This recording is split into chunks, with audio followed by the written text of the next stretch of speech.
Everything I do is trying to provide context in the war in Ukraine. And today I have some amazing context, and that is real FPV footage. I think it's the first footage that we've ever seen of a drone attacking an oil depot. And we're going to show you everything here. If you're not familiar with me, my name is Darren Gertis. I do these videos every day. Please consider subscribing. Here we go. So on the night of October 17th, Ukraine's Special Operations Forces struck multiple Russian targets in occupied Crimea with FP-2 drones.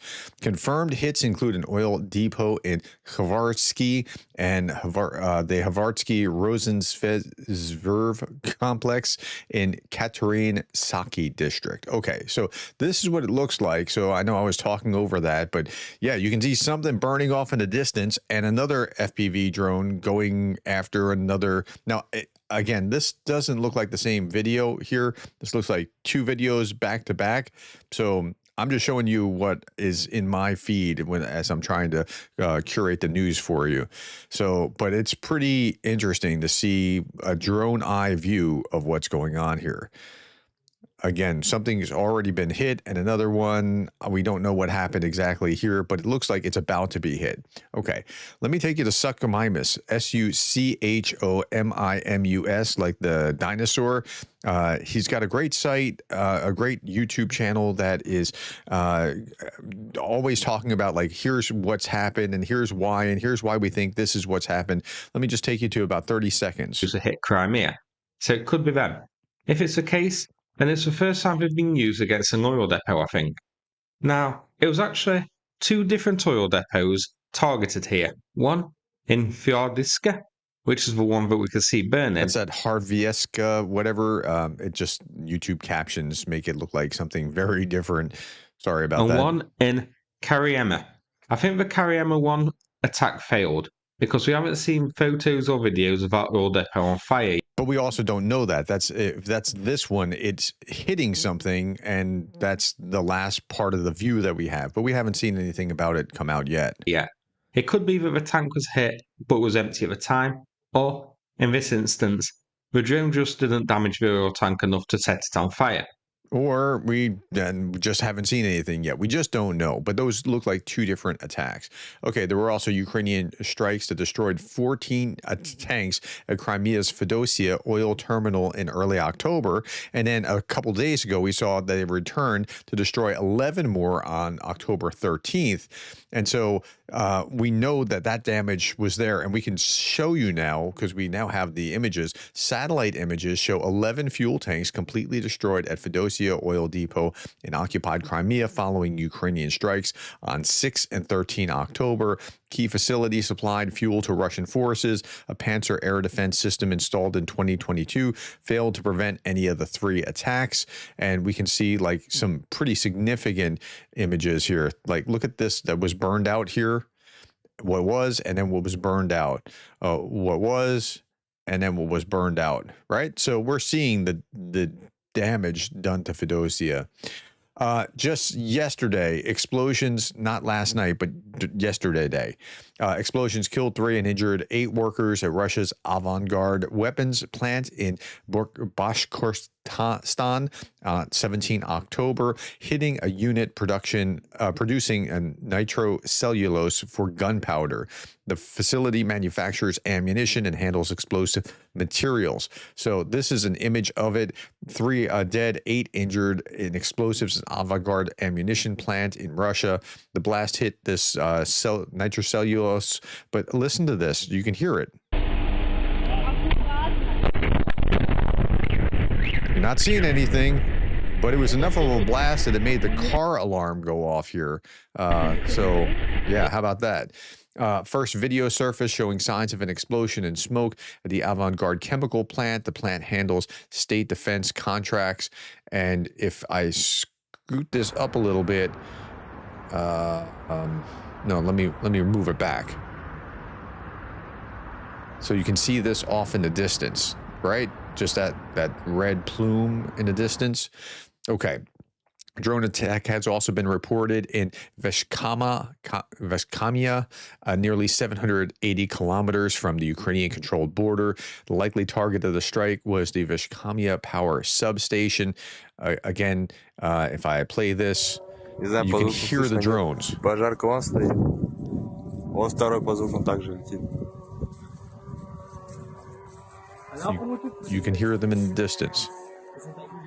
Right. Okay. And then this is what it looks like. The 500 kilovolt Vashkamia electrical substation, a key node in the Volga network. That's the blast.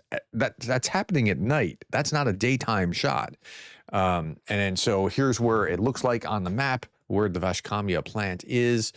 Yeah, so I mean, it was a pretty significant hit. Ukraine is slowly cutting off every route of electricity to Moscow with targeted strikes, as discovered by Super Sleuth. So I can't speak to this, but apparently they've connected like where the lines are and where Ukraine is actually hitting with what is supplying Moscow. So that's an interesting strategy, especially since Zelensky came out and said, look, if you're going to cut off our power, we're going to cut off your power. So it's just a race against time. Ukrainian drones also destroyed a Russian Tornado S rocket launcher, the first documented elimination of this advanced system. The launcher struck civilian areas up to 120 kilometers away before Ukrainian forces tracked it 33 kilometers behind Russian lines.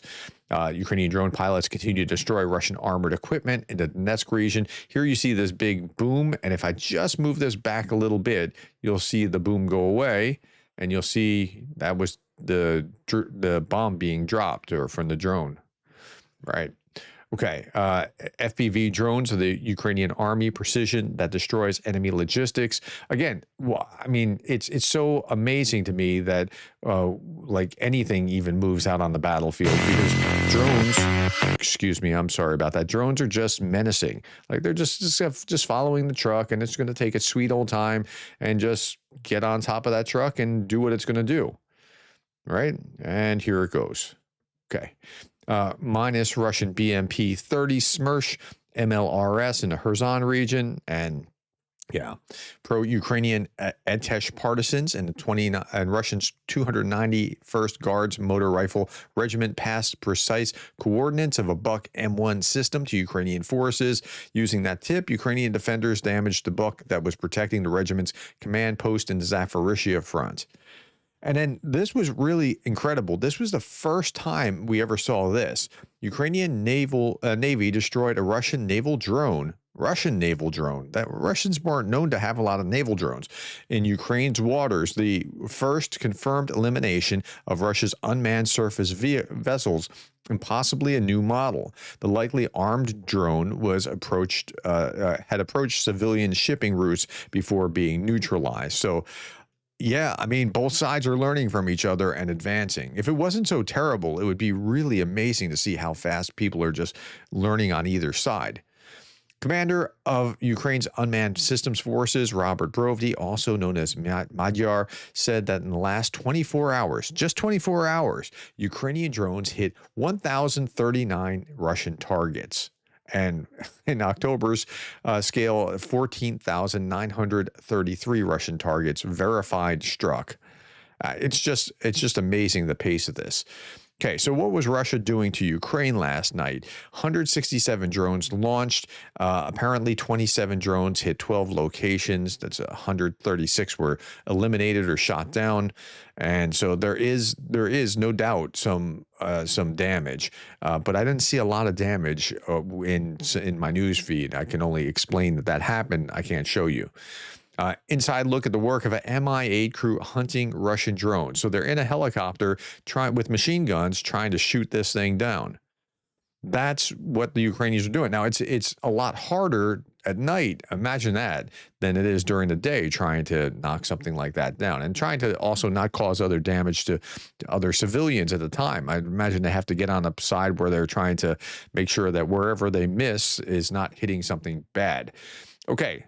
On the battlefield, the average is 1,000. We have 1,150 Russian casualties day over day. 1 Russian tank, 2 armored fighting vehicles. Both of those numbers are low. 41 artillery systems, and We have 131 vehicles and fuel tanks. Those are the numbers that we generally track, and 1 aircraft.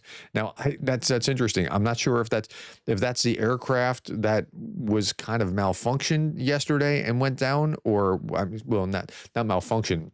They said it could have malfunctioned. It could have also been friendly fire, but it could, like, Ukraine doesn't generally add a number if they didn't knock it down. So maybe there's something else that I missed. In a cross direction, Russian invaders conducted 33 assaults. That's a pretty low number for the 1,150 Russian casualties.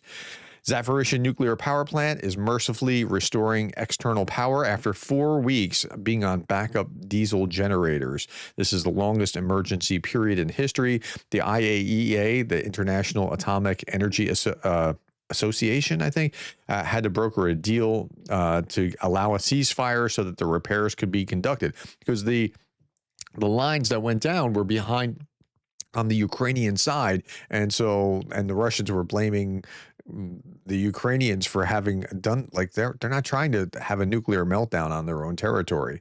Okay, a little bit more about that ceasefire. Both sides cooperated constructively to enable the repairs, which are critical for nuclear safety. Russian soldiers resorting to drink from dirty puddles because supply lines fail. Join the army, see the world. It's great. We're going to give you this great bonus. And yeah, this is where they are. So this might be one of the reasons that over 25,000 Russian soldiers have deserted from a single military district in 9 months, according to Ukrainian intelligence. That's a lot of desertions. So if you extrapolate, and you can't extrapolate 1-to-1 because maybe this was just a terrible unit, but if you extrapolate across the entire army, there's a lot of desertions. And I mean, if you're a Russian soldier, there's a reason why you might want to desert, right? Because invading Ukraine is hard. This is a soldier out in an open field, but again, with drones, it doesn't make sense. Like, why would you even do this kind of thing, right? Here's a drone, just tracking it down. You can see everything, and it's going to go bad for him. He's seeing it, he's shooting at it, and he's not going to be long for the world. Okay. I've shown you these videos of a FPV drone just sitting there and a cat coming up and sniffing at it and just, maybe like rubbing up against it or something. Well, here, Andrew Perpetua is showing us why cats are better than dogs. Before I do that, I want to give my shout out to Jason Roberts, a undergraduate YouTube member. Thank you, Jason. Here is why dogs are better than cats. The dog's going to come see the FPV drone. It's going to sniff it. And then it's going to, well, yeah. All right, my friends.